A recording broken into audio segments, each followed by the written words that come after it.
Hello, everyone. My name is Zulfiqar, and welcome to another episode of Income Investors. With me today is John Whitefoot. But before I go into any details, I want to let you know that anything you hear in this video is for education and information purposes only. Nothing in this video should be taken as personalized investment advice. Investing comes with risk. To read more about it, please see the description below. Energy stocks were few of the biggest winners in 2021 and 2022.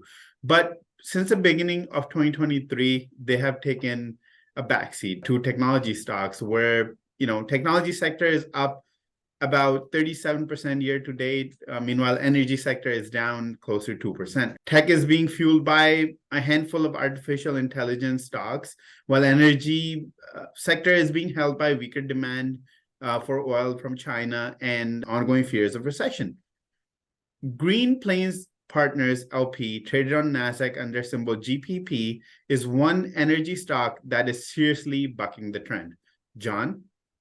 Yeah, thanks, Mo. Thanks to the company's consistent cash flow, the company has been able to maintain its cash distribution to unit holders. It currently pays a dividend of 44.5 cents per unit, or $1.82 on an annual basis, for a yield of 13.72%.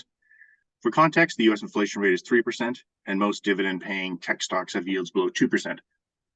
So there's a clear winner there. And strong financial results and industry tailwinds are also helping juice Green Plains Partners units higher. On July 11th, Green Plains units actually hit an all-time record high of $13.71. That puts the company's units up 7.5% over the last month, close to 10% over the last 3 months, a little over 13% year to date, and 26% year over year. And thanks to strong financial growth, expanded operations, new joint ventures, and organic industry growth, the outlook for Green Plains units remains pretty bullish for the remainder of 2023 and 2024. John, what can you tell us about Green Plains Partners? Yeah, Green Plains Partners is a fee-based limited partnership formed by its parent company, Green Plains Inc., and it provides ethanol and fuel storage, terminal transportation services in the U.S. The partnership's network of biofuel storage facilities includes 29 storage facilities located at or near its parent company's 11 ethanol production plants.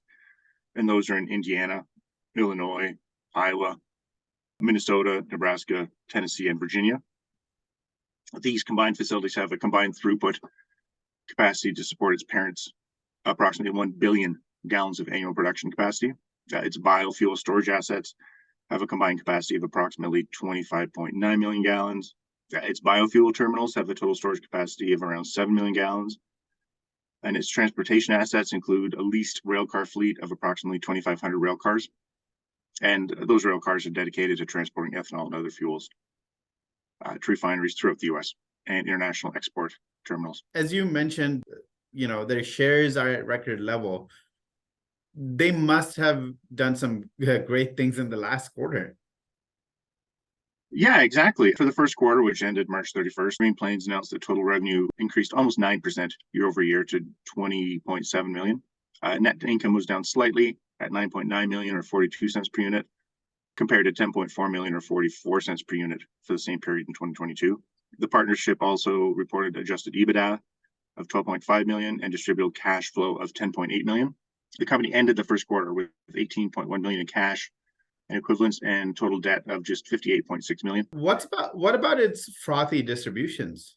Yeah, in April, Green Plains announced a quarterly distribution of 44.5 cents per unit, or $1.82 on an annualized basis, for a yield of 13.7%.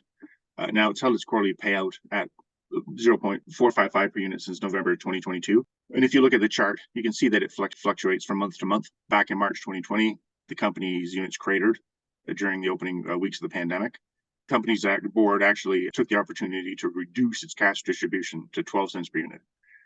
Now, admittedly, dividend hogs may not have been happy, but the reduction freed up $33.8 million of annual cash, which it used to pay down its debt and strengthen its balance sheet. Before the pandemic, Green Plains paid a quarterly distribution of 47.5 cents, a level it held for 8 quarters. But then in November 2021, it raised its distribution from 12 cents to 43.5 cents. And then again over the next 4 quarters to its current level of 45.5 cents. So I wouldn't be surprised to see the company's board increase its quarterly distribution to at least where it was before the pandemic over the coming quarters. John, thank you so much for your analysis. Thanks to its fee-based structure, reliable operation, and supply agreement, Green Plains Partner LP is able to generate consistent cash flow, which it returns to unit holders in form of ultra-high dividends. The same metrics driving its dividends higher are also helping it energize share price, which is trading at record levels. Keep in mind the energy sector is cyclical, so Green Plains Partners LP unit won't be flying high for eternity. Unit price and dividends will fluctuate, but then find me a stock that doesn't go up and down. For dividend hogs, you just need to understand what ultra high dividend stocks you're investing in and to keep an eye out for economic conditions and earnings. But the same can be said for any stock. And right now, Green Plains Partner LP is reporting strong cash generation. Its outlook remains excellent, and buy and hold income investors are enjoying the ride. That's it for today. We'll be back with another video soon, so stay tuned. And in the meantime, don't forget to like this video and subscribe to our channel. Goodbye for now.